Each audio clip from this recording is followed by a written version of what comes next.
Oh, what's this babushka doll doing here? I wonder what's inside.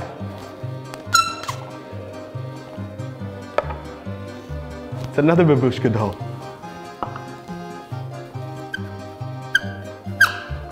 Oh, there's more. It's another one. Wow, this thing is full of surprises. And a tiny little babushka doll. I think there's something inside here. Ooh, it's a note.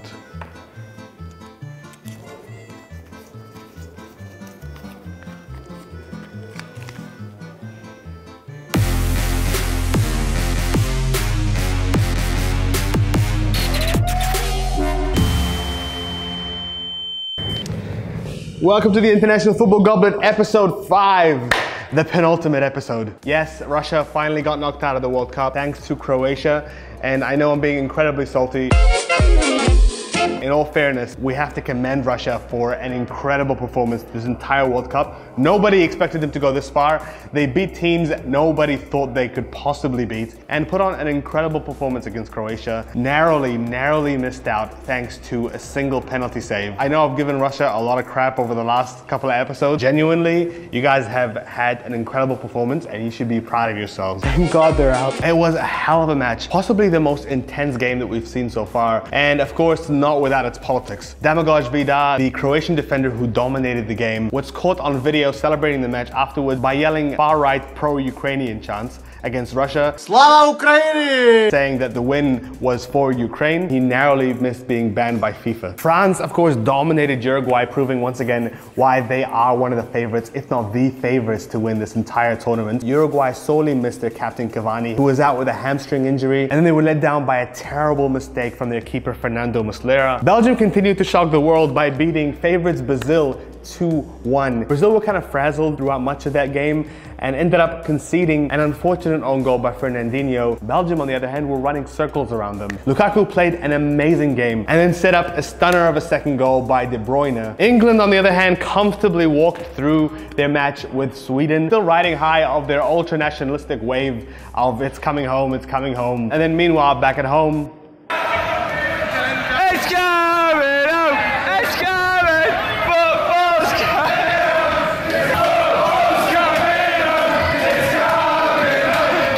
that right there was a video of English fans trashing a London IKEA store after beating Sweden 2-0. You guys need to stop. Listen, I understand you're excited. I understand it's been a very long time since you got to the semifinals, but just take a chill pill. You're getting really annoying. Can we talk about how patronizing this whole football's coming home kind of thing? Listen, I know you guys invented the sport and then colonized the entire world and forced everyone to play it. You also invented rugby and you're still getting your ass kicked by a tiny Pacific island.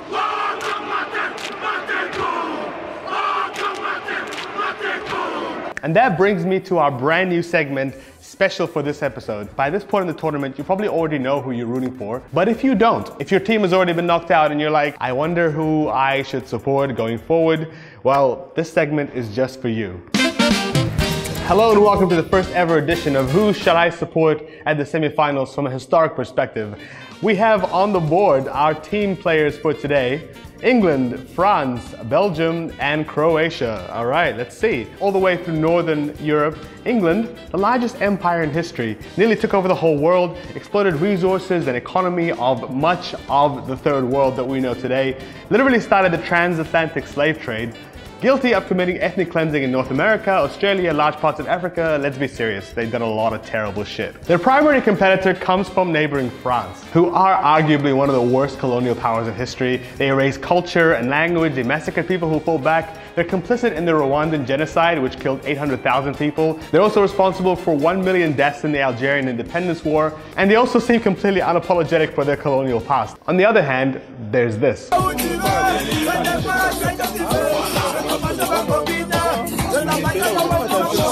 Listen, say what you will about France, that is an amazing video. Next up, we have the tiny nation of Belgium, the baby of colonial Europe. Now, it only had 3 colonies, but that didn't stop them from killing more than 15 million people in the Congo. On the other hand, it's not a nationalistic country, so it hasn't suffered from the far-right sweep that its neighbor France did, but it still has managed to hide its colonial past pretty well for the most part. Finally, we have Croatia. Technically, Croatia is only 27 years old, so we'll exclude it from the colonial debate, but it has been accused of mass killings and war crimes during the Bosnian War. Remember this guy? Slobodan Praljak, a convicted war criminal who last year killed himself at The Hague while drinking poison. Now, he's been celebrated as a national hero in Croatia.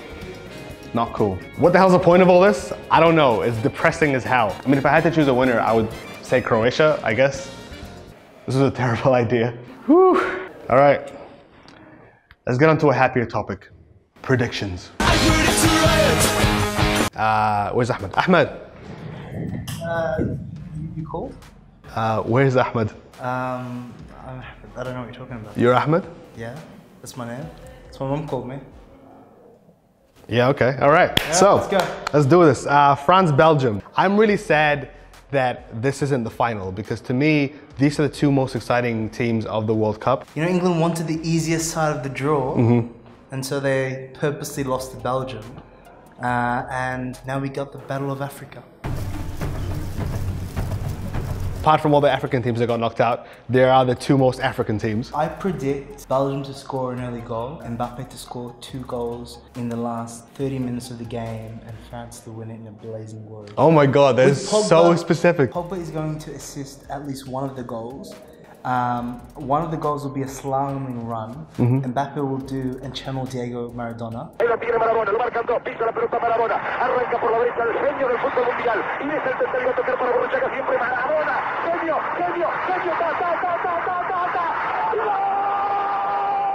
Wow, and 19 years old. Yes, at 19 years old, he'll win the Golden Ball at the World Cup final, and then in the final he'll score a hat-trick. These are telling me earlier this week that you almost went platinum blonde. Don't call me out. Don't call me out of my own show. Blonde. Like the real thing is that like Oh hey Ahmed. Hey. I mean, you, mate, kicked me out like Jazzy Jeff. Jazzy Jeff, bro. Jazzy Jeff from The Fresh Prince, even though obviously I am The Fresh Prince. Second of all, who are you, bro? I'm Ahmed. Sen kimsin ya? Basically, bro. Like, wow. What is happening? Yalla. Are we still in frame? Because now you can't push me, because this is too heavy to push me out of the show. You're right. Yeah, you can't. You're right. Maximum you can do is this thing. Cool, well, so where are we up to? Okay, England and Croatia. England has made it further than they would ever think. It's the first time they've been in the semi-finals since what, 1990? Yes, 26 years, bro. 26 years. You know what, I'm supporting of the perspective of the 3 magic words, but it's coming home, it's coming home. I get what people are saying, by the way, in terms of the fans, which obviously it's unacceptable to trash cars, trash IKEA. Trash IKEA. But in the same time, IKEA is a sacred place. This is a young team, like this is an amazing achievement. Bro, you know they're one of the youngest teams in the World Cup. What Gareth Southgate has managed to do and bring that team together and drive them forward, like there is a sense of magic about him and about how he kind of is steering that team forward. By the way, Gareth Southgate used to train the under-21s team, which shows the development, you know, and the fact that Premier League coaches have given these guys chances, like Harry Kane for Tottenham, like Sterling for Man City, but before even from Liverpool, that was his real start. Yeah. Obviously Lingard for Manchester United, and the way that's impacted the national team. So you think England's going to take it? I go 2-1 England. 2-1 England? 2-1 England, yeah. I'm going to say 1-0 Croatia. Nice, just to be a contrarian. But I really do want to give a shout out to how much immigrants have influenced this World Cup. Both England and Belgium,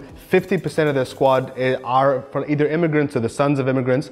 France, 75% of their squad. There's so much going on, particularly in England, particularly in France, about anti-immigrant sentiment, whether it's anti-Muslim or anti-African sentiment.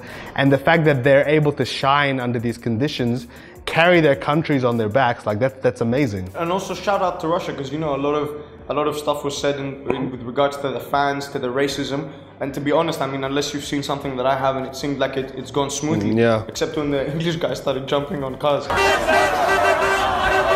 So I wanted to end this on a celebratory note, and